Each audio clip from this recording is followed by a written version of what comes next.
第21章山中之正。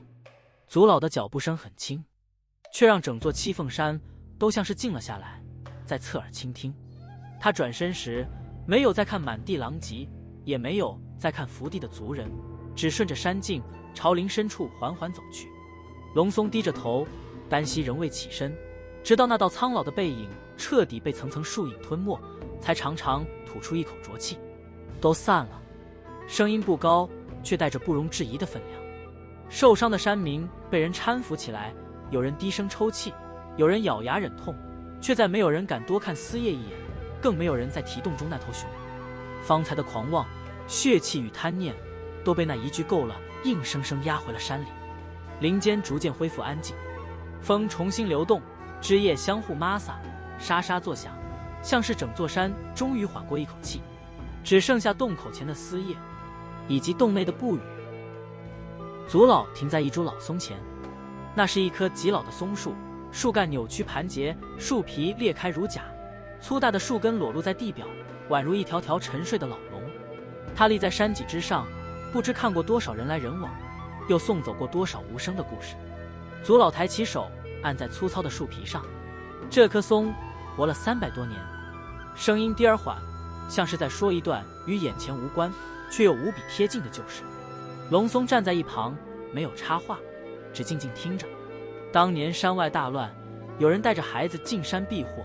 祖老继续道：那孩子身上也有一件信物。龙松心头一震，祖老的意思是……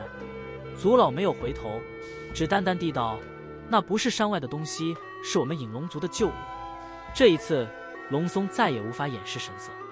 隐龙族避世已久，真正流落在外的族物屈指可数，而能被称为信物的，更是只属于那些被刻意抹去、不愿再被提起的支脉。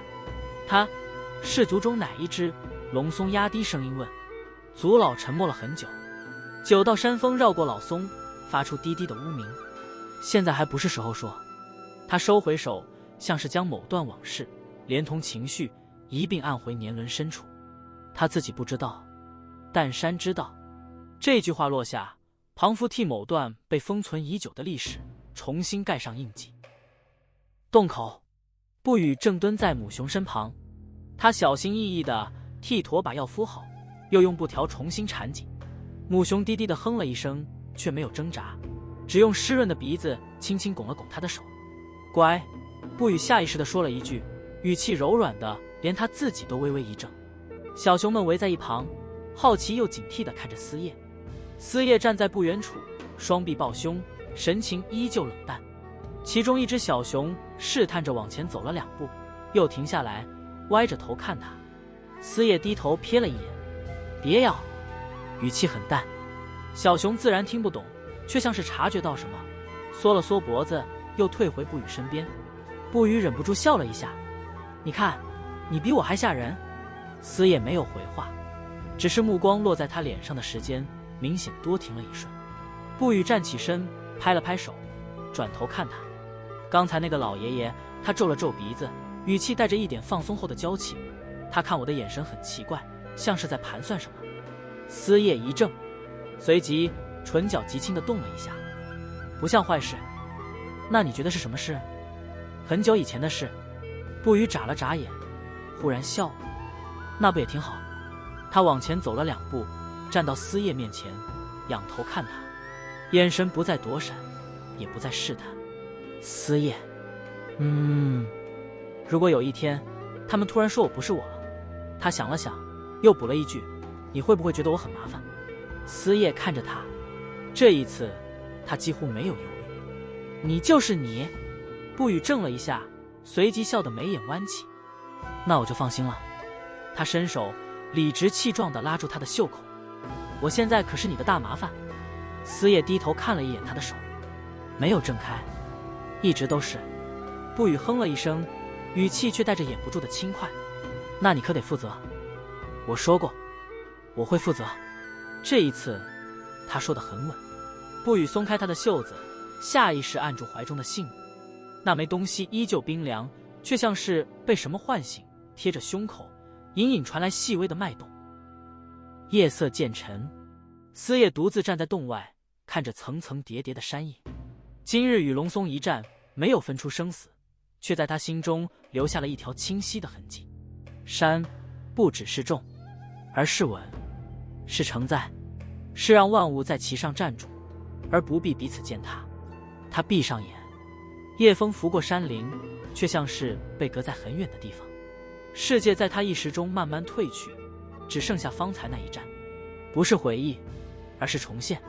在他的脑海里，山影铺开，一片空旷，有2个丝叶站在其中，一个是方才与龙松交手的自己，另一个则更冷静，也更安静，像是在旁观，又像是在等待出手。第一个丝叶踏前，拳出，脑海中的龙松随之而动，厚重的拳势如山压下，没有花巧，只有无可回避的重量。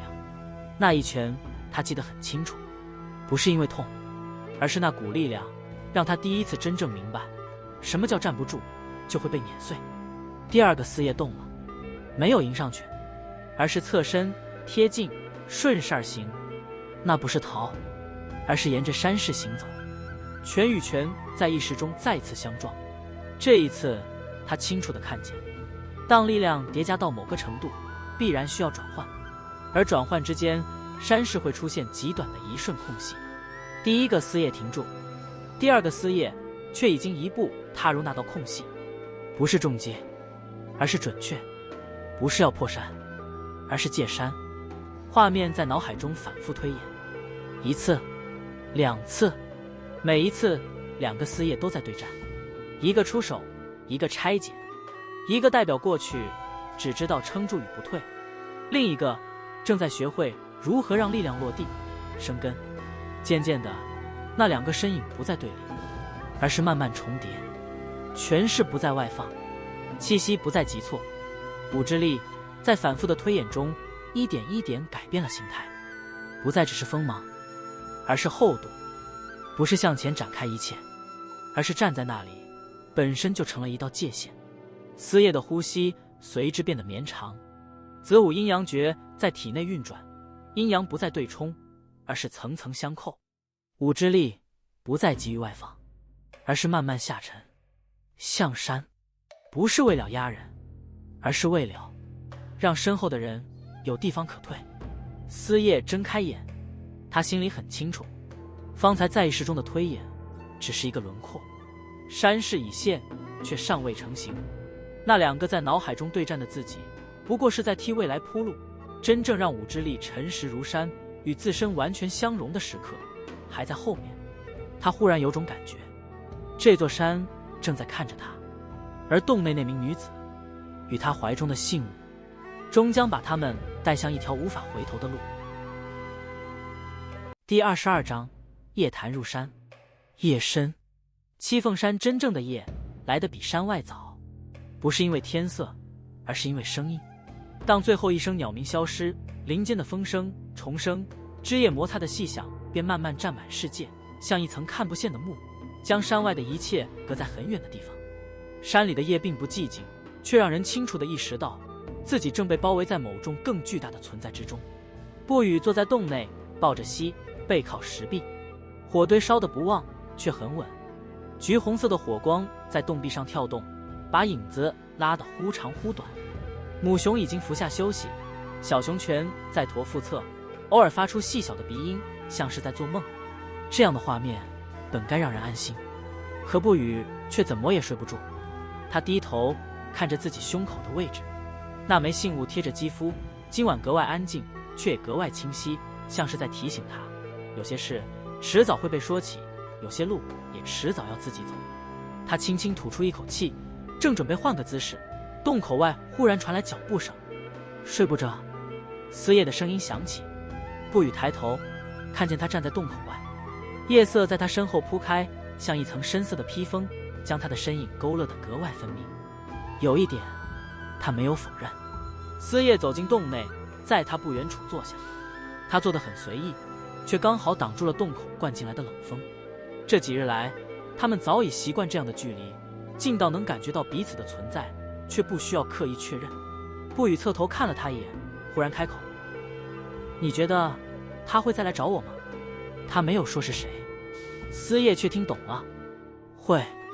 回答依旧简短。不语轻轻叹了一口气，却没有害怕，只是有些无奈。那你呢？他偏头看他，语气像是在聊天，又像是在确认什么。你会不会真的有一天觉得我很麻烦？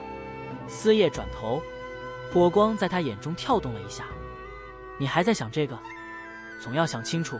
不语笑了笑，不然哪天被你丢下，我都不知道该怪谁。思叶没有接话，他伸出手，把他散落在肩上的一缕头发轻轻拨到后面，动作很自然，没有迟疑，像是早就该这么做。不语怔了一下，脸颊微热，却没有躲开。就在这时，洞外忽然又传来脚步声，不快，却沉稳。思叶抬头，眼神瞬间冷静下来。不用紧张。一道苍老的声音在夜色中响起。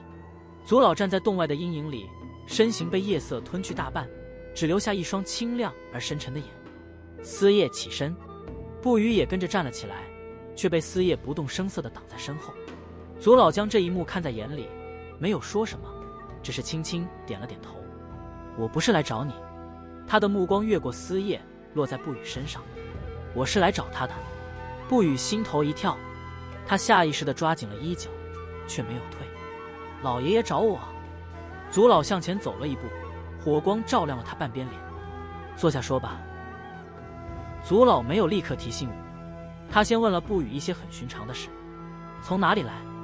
一路走到这里，用了多久？路上有没有后悔过？问题不尖锐，却一个比一个实在。不语想了想，没有敷衍，一一回答。他慢慢察觉，这位老人并不是在审问他，而是在听他这个人，听他是不是那个被山记住的人。直到火堆里的柴发出轻微的爆响，祖老才再次开口：你身上的东西。他说：你一直带着。不语点头，沉默了一瞬，还是将信物从怀中取出。火光之下，那枚信物静静躺在他掌心，并不华贵，却自有一股说不出的沉静。祖老没有伸手去碰，只是看着，看了很久。当年他缓缓说道：有人不想让他再被人记起。不语的手指微微收紧。为石魔。祖老抬眼看他，因为一旦记起来就会牵动很多人，有些人承担不起。这句话说的平静，却让不语心里一沉。那我该怎么做？他问。不是恐惧，而是选择。祖老没有立刻回答，他转头看向思叶。你呢？思叶迎上他的目光。我留下，没有理由，没有条件。祖老静静看了他片刻，忽然笑了。山也正有此意。入山并不是一句话的事，引龙族不迎外人，但这一夜山路却悄然开了一道缝。雾气在林间流动，风向微微偏转，原本封闭的山径像是被什么轻轻拨开。祖老转身踏入林间，跟上。思叶与不语对视了一眼，没有再问。他们同时起身。母熊抬起头，低低吼了一声，像是在提醒，也像是在告别。不语走到驼身旁，轻轻摸了摸驼的头。我们很快回来。祖老脚步一独，回头看了一眼。驼们也是山的一部分，不必赶走。引龙族的试炼不在场中，而在路上。山道曲折，雾气渐起。思叶走在前，不语跟在他身后。雾中时而传来低沉的回响，像是山在回应他们的脚步。思叶渐渐感觉到体内的武之力正在发生变化，不再躁动，而是沉稳。每一步踏下都像是踩在某个看不见的节点上，既不费力也不轻松。不语则觉得呼吸变得顺畅，丹田深处隐隐有暖流流转，既陌生又让人安心。他不知道那代表什么，只知道自己没有被拒绝。雾气深处隐约传来目光，有审视，有不服，也有沉默的认可。祖老的声音在前方响起：记住，试炼不是为了证明你们是谁，而是要看山愿不愿意留下你们。雾气再浓，山影却愈发清晰。思叶知道，从踏进这条路开始，他们已经真正进入了隐龙族，而这只是开始。